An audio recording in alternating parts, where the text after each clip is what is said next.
You may not be becoming less intelligent.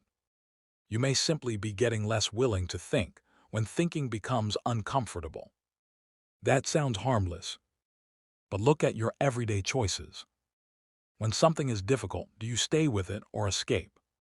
When one thought becomes uncomfortable, do you explore it or distract yourself? When there's silence, can you tolerate it? When you hear an opinion you hate, do you examine it or shut it down? And when you're wrong, can you admit it? None of these choices makes you look unintelligent. That's why they're so easy to miss. You can be informed, educated, successful, and still slowly train yourself to avoid the exact moments that make your thinking stronger. They make you less willing to use your intelligence. And the dangerous part is that these habits aren't really separate. They form a cycle. You escape the difficult problem. Then you escape the difficult thought. Then you escape silence. Then you escape ideas that challenge you. And eventually, you escape the possibility that you might be wrong. So what do all five have in common? Think about the last time you genuinely couldn't figure something out. Maybe you were learning something new, reading a complicated explanation, trying to solve a problem that looked ridiculously simple at first. You try. Nothing clicks. You try again. Still nothing. And then comes that tiny moment when your mind says, "Forget it, just look it up." There's nothing wrong with looking something up. The problem is how quickly you do it. If you never give yourself a chance to struggle, you don't practice figuring things out. You practice finding answers. And those are not the same skill. Information isn't the same as thinking. Sometimes the useful part isn't the answer. It's the attempt before the answer when you're confused, testing ideas, making mistakes, and trying again. That's where you practice figuring things out when certainty isn't available. But if every difficult problem gets an instant solution, something changes. Difficulty starts feeling like a signal. Leave. And that habit doesn't stay inside difficult problems. Soon, you start doing it with thoughts themselves. Here's something most people rarely notice. A thought can become uncomfortable before it becomes useful. Maybe you're trying to understand why you reacted badly to something. Maybe you're questioning a decision. Maybe you're trying to solve a problem with no obvious answer. You get halfway through the thought, and suddenly you want to do something else. This is different from simply being distracted. You're training yourself to leave a thought before it becomes difficult. And that's a problem because the first layer of thinking is usually easy. The interesting part comes later. The first answer appears. Then you question it. Another possibility appears. You reject it. You keep going. And somewhere beyond that frustration, you might finally see something you couldn't see at the beginning. But if you constantly switch the moment your mind feels resistance, you rarely reach that deeper layer.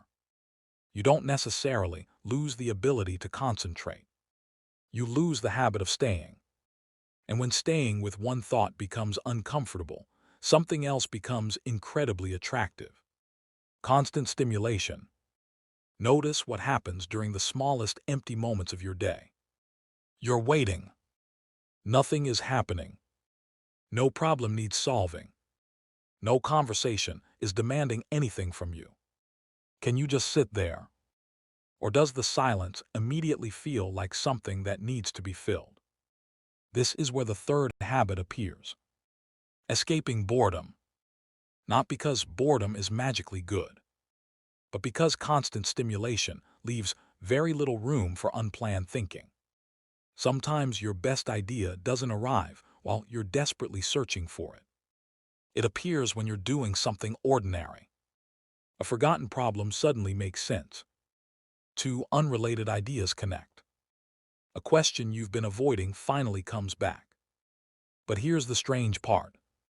You can also escape discomfort while believing you're learning.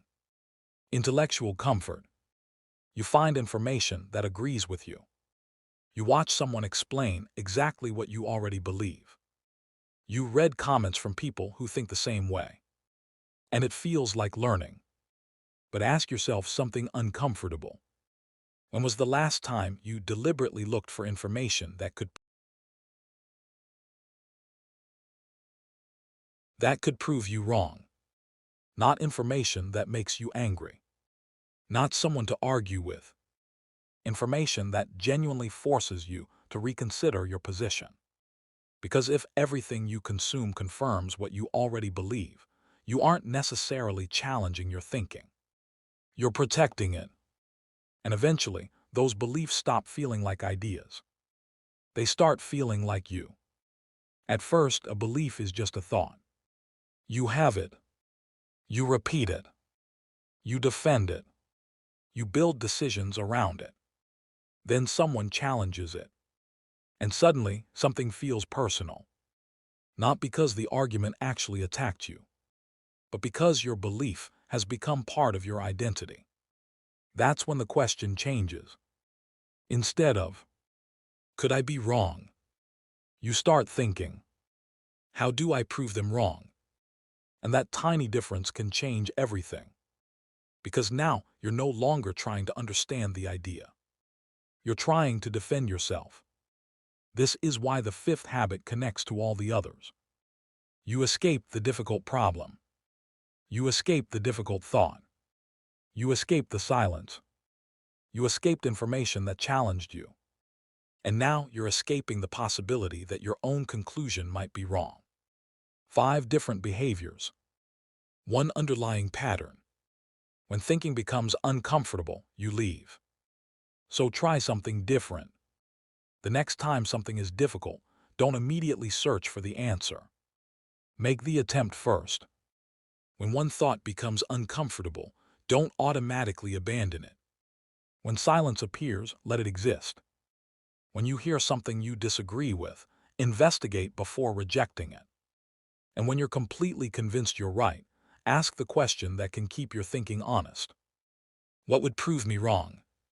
Because being intelligent doesn't mean always having the right answer.